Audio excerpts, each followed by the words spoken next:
मी काय घटनेवरती अगदी सविस्तर किंवा प्रत्येक त्याचा जो भाग आहे याच्यावरती बोलू इच्छित नाही आणि घटनेचा अनुच्छेद, घटनेचा तो कलम याच्यावरती मी जात नाही। त्याचं कारण असं आहे की तो फार ती किचकट भाषा आहे। परंतु सोप्या सोप्या भाषेत जर सांगायचं झालं तर सोप्या सोप्या भाषेत हे आहे की आपल्याला जगायचं कसं आहे, आपल्याला बोलायचं काय, आपल्याला फिरताना काय करायला पाहिजे, आपले जगण्याचे अधिकार काय आहेत, ह्या सगळ्या अधिकारावरती ही घटना भाष्य करते। आता ह्याचे कलम नंबर मी काही वाचत बसत नाही, पण जर एक एक गोष्टीकडे आपण जर जायला लागलो तर मला जे काही स्वातंत्र्य मिळालंय, मला बोलण्याचं स्वातंत्र्य मिळालंय, मग बोलण्याचं स्वातंत्र्य मिळालंय तर मी काही बोलू शकतो का? मी काही बोलू शकत नाही। माझ्या बोलण्याच्या अधिकारामध्ये मी दुसऱ्याच्या स्वातंत्र्यावरती अतिक्रमण करत नाही ना। माझ्या बोलण्यामुळे दुसऱ्याच्या वरती मी अतिक्रमण करत नाही, त्याच्या अधिकारावरती गदा आणत नाही ना। हे बघणं माझं काम आहे। होतंय का तसं? हल्ली तसं होत नाहीये, हे मला निदर्शनास आणून दिलंय। कोणी उठते काही बोलते, या सभागृहात 2 दिवस तर तेच चालू आहे।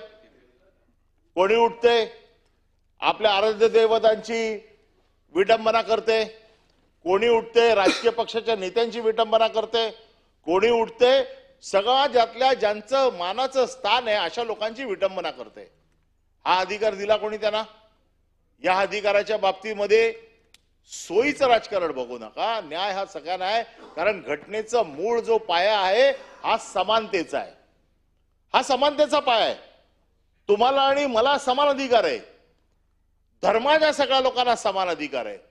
मी काय खायचं, मी कसं वागायचं, मी कसं राहायचं, हा अधिकार माझा आहे। जोपर्यंत त्याचा त्रास दुसऱ्याला होत नाही तोपर्यंत तो अधिकार माझा आहे।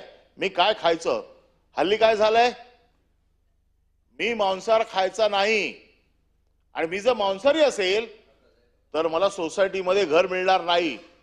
दिला कोणी अधिकार? हा घटनेने दिला। आणि मग अशा लोकांवरती कारवाई होणार नाही तर काय होणार? अशा लोकांच्या बाबतीमध्ये मी काय खायचं,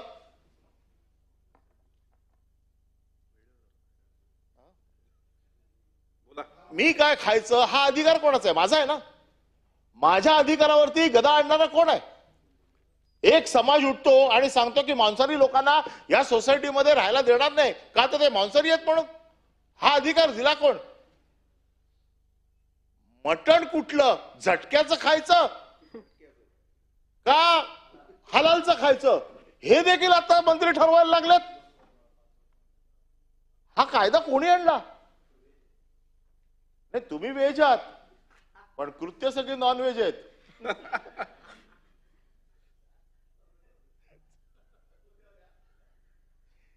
त्याच्यामुळे मटण कुठलं खायचं हे काय चाललंय सभागृहात? ज्या घटनेच्या आधारावरती, ज्या घटनेने मला अधिकार दिलाय, ज्या घटनेने मला राहण्याचा अधिकार दिलाय, खाण्याचा अधिकार दिलाय, मंत्री उठतायत आणि सांगतायत मल्हार असेल तरच खायचं, नाही तर खायचं नाही।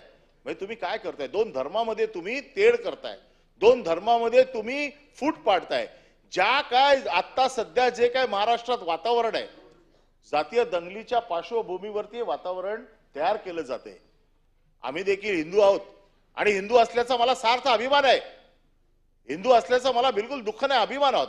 परंतु मला बाळासाहेबांनी हे शिकवलं नाहीये की तू हिंदू आहे म्हणून रस्त्यावरती जाणाऱ्या प्रत्येक मुसलमानाची मान छाटून टाक। बाळासाहेबांनी काय सांगितलं की जे कोण असतील, मग ते हिंदू असो नाही तर मुस्लिम असोत, जर या देशाच्या विरोधात काम करणार असतील, या देशाच्या विरोधात जर ते काम करणार असतील, मग तो कोणी असो, तो आपल्या देशाचा शत्रू आहे। दुर्दैवाने त्यावेळेला जे काय बॉम्बबास्ट झाले, ज्या काय गोष्टी झाल्या, याच्यामध्ये मुस्लिम समाजाचे लोक आढळले आणि म्हणून बाळासाहेबांची ती सगळी वाक्य त्यावेळेला होती। आज काय झालंय, माझ्या इकडे एक सोसायटीमध्ये एक नेपाळी वॉचमॅन आहे, अख्खा रात्र ओरडत असतो जागते रहो, आणि त्याला असं वाटतं की त्याच्यामुळे आम्ही सगळे सुरक्षित आहोत। तसा एक नेपाळी महाराष्ट्रात फिरतोय आणि त्याला असं वाटतं त्याच्यामुळे हिंदू धर्म टिकलाय, त्याचा असा समज झालाय। हल्ली काय शाल बिल घेऊन अशी म्हणजे समज झालाय। अरे त्यांच्या जीवावर नाही, हिंदू धर्म सांभाळायला आम्ही समर्थ आहोत। आमच्यात तेवढी ताकद आहे हिंदू धर्म सांभाळायची, परंतु माझ्या धर्माने किंवा मला ज्यांनी शिकवण दिली त्यांनी हे शिकवलं नाही, स्वतःच्या धर्माचं रक्षण करताना दुसऱ्याच्या धर्मावरती जाणीवपूर्वक अन्याय करणार नाही याची काळजी घ्यायला मला शिकवलेलं आहे. आणि त्याच्यामुळे जाती जाती तेढ वाढवणं, ज्या काय मागच्या काही दिवसातल्या ज्या काही घटना आहेत ह्या घटना तुम्ही सगळ्या बघा, जाती जातीमध्ये तेढ वाढवण्याचं काम केलं जातंय. वेगवेगळ्या गोष्टींवरती इथे सकाळपासून चर्चा झाली, मी त्या सगळ्या गोष्टी जात नाही, कारण तसं जर गेलो तर मला 2 दिवस या राज्यघटनेवरती बोलू शकतो. परंतु माझं म्हणणं असं आहे की ज्या घटनेने मला अधिकार दिलेत त्या घटनेच्या माझ्या अधिकाराची पायमल्ली करण्याचा अधिकार ना मला आहे विरोधक म्हणून, ना सत्ताधाऱ्यांना आहे. हा कोणालाच अधिकार नाहीये, हा मला राज्यघटनेने दिलेला अधिकार आहे. आणि म्हणून मग मला राहायचं कसं, मला बोलायचं काय, मला खायचं काय, याचे अधिकार दुसरा कोणी ठरवू शकत नाही. हा माझा जन्मसिद्ध अधिकार आहे आणि तो मी बजावणारच. त्याच्यामध्ये दुसऱ्या कोणाचाही हस्तक्षेप हा मला मान्य नाही आणि तो मान्य करू पण देणार नाही. याचबरोबर आपलं राज्य संघराज्य आहे, आपला देश संघराज्याच्या पद्धतीने चाललाय. केंद्र सरकार, युनियन टेरिटरी अशा वेगवेगळ्या भागामध्ये याची सगळी रचना केली गेलेली आहे. संघाचे अधिकार केंद्राचे अधिकार केंद्राकडे आहेत, राज्याचे अधिकार राज्याकडे आहेत, युनियन टेरिटरीचे अधिकार युनियन टेरिटरीकडे आहेत. परंतु सगळ्या एकमेकाच्या अधिकारावरती अतिक्रमण करण्याचे काम चाललंय. मला जी काही माहिती आहे किंवा जी माझ्या वाचनामध्ये आहे, युद्धजन्य परिस्थिती, आपत्कालीन परिस्थिती, नैसर्गिक संकट अशामध्ये केंद्राचे अधिकार असतात. युद्ध याच्यामध्ये केंद्राचे अधिकार असतात.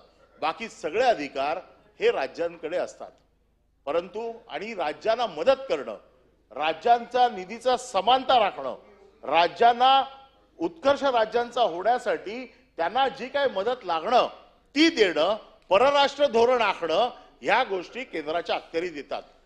परंतु सध्या चाललंय काय, प्रत्येक राज्यामध्ये जिकडे तुमचं सरकार आहे त्याच राज्यांना फक्त मदत मिळते, बाकीच्या राज्यांना मदत मिळत नाहीये. बाकीची राज्य भिकेचा कटोरा घेऊन केंद्र सरकारच्या समोर उभे आहेत.